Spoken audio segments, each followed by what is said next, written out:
Ishirahamwe Inades Formation ryaratunganije inyigisho z'imisi 3 ku miryango 15 y'abasanga bo mu Kigwati kiri ku mutumba wa Murayi biciye mu mugambi twiyunge dukingira ibidukikije. Uwo mugambi ukaba ufise intumbero yo kurwanya amabi no gukingira ibidukikije. Izo nyigisho zari zishimikiye ku kwigisha abo basanga butaka gukora imbabura zitwa bikigiti kazoza zigabanya cyane ikoreshwa ry'inkwi n'amakara. Ko vyashikijwe na Kamariza Diane muzabikorwa w'umugambi twiyunge dukingira ibidukikije akaba nujeje iterambere dakumira muri Inades Formation Burundi. Uwo mugambi usanzwe ufasha cyane imigwi yakumiriwe aho ubaha ubumenyi n'ubushobozi bwo kwiteza imbere. Yameje ko uretse izo nyigisho bahabwa abanwanyi b'iyo migwi baherekezwa n'ishiramwe Inades Formation Burundi mu bikorwa vyabo. Intumbero nyamukuru rero ngo akaba ari iyo kingira ibidukikije no kugabanya uguhonya amashamba hamwe no guteza imbere ubuzima bwabo. Abo basanga butaka barigishijwe kandi gutera ibiti mu ntumbero yo gukingira amashamba ariko arahona. Diane Kamariza yamenyesheje kandi ko kwigisha gukora izo mbabura bifise akamaro kanini kuko bishobora kubabera isoko y'iterambere. Yavuze ko bizeye ko uwo mwuga mushasha uzobafasha kwinjiza amafaranga kuko inkono bahora babumba zitagifise isoko ikwiye ku buryo boronka amafaranga ababeshaho. Majabukiro Chantal arongoye umugabo w'abasangwa butaka bakurikiranwa na Inades Formation Burundi yavuze ko izo nyigisho zizobafasha cyane kuko izo mbabura bikigiti kazoza zigiye gusubirira inkono zahora zibumbwa zataye agaciro ku isoko. Ku bijanye n'isoko ry'izo mbabura bizeye gufashwa na Inades Formation mu kwirondera. Ivyo bikazotuma barushiriza kugira ishaka ryo gukora no kwigisha abandi gutyo igikorwa cyo gukingira ibidukikije kirushirize gushika kuri benshi. Izi mbabura zije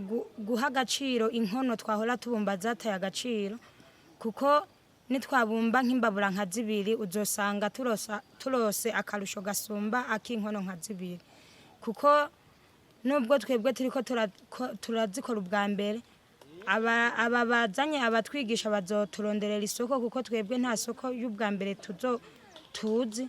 Tumaze kubona rero yuko hariho akarusho hagati y'inkono n'iyi mbabura tuzoca tuvyitaho kurusha uko tuvyitabiriye uko twigisha abana bacu twigishe n'ababanyi bo mu kibano cacu kugira ngo namba twahora tugenda umunsi wose twikoreye inkono duce dufata tuje kubumba izo mbabura kugira ngo haba akarusho gusumba za nkono twahora twikoreye.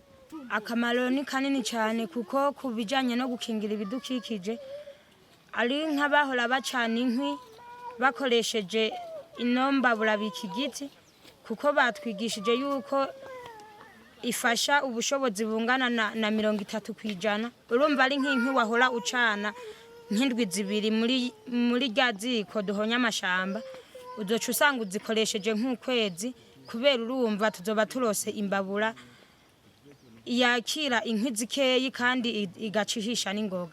Kubijanye n'amakara naho ngaha mu karere barazikoresha batubwiye yuko iziganya amakara ku rugero rwa 50%. Urumva nk'amakara wahora ucana nk'indwi zibiri uzoca wunguka izindi ndwi zibiri usange uyacanye nk'ukwezi kose.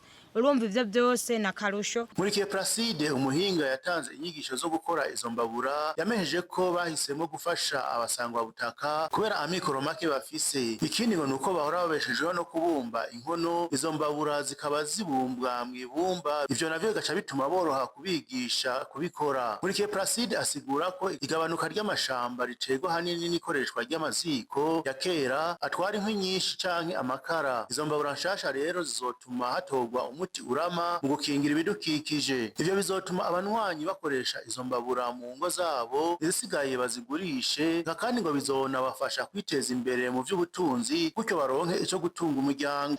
Rero twaje kubigisha kugira ngo ubwa mbere izo nkwi baronse bashobore kuzicana umwanya muremure zirambe. Ubugira kabiri baronse nayo makara bashobore kuba boya cana akanya karekare. Ubugira gatatu arico gikuru rero bashobore kwiyungunganya. Izi mbabura twaje kuzibigisha kugira ngo bafyature nyinshi bashobore kugurishamwo zimwe baronke ibyo bafungura baronke n'ibyo bashobora kuba bogura mu isoko kuko zino mbabura zirazimbye.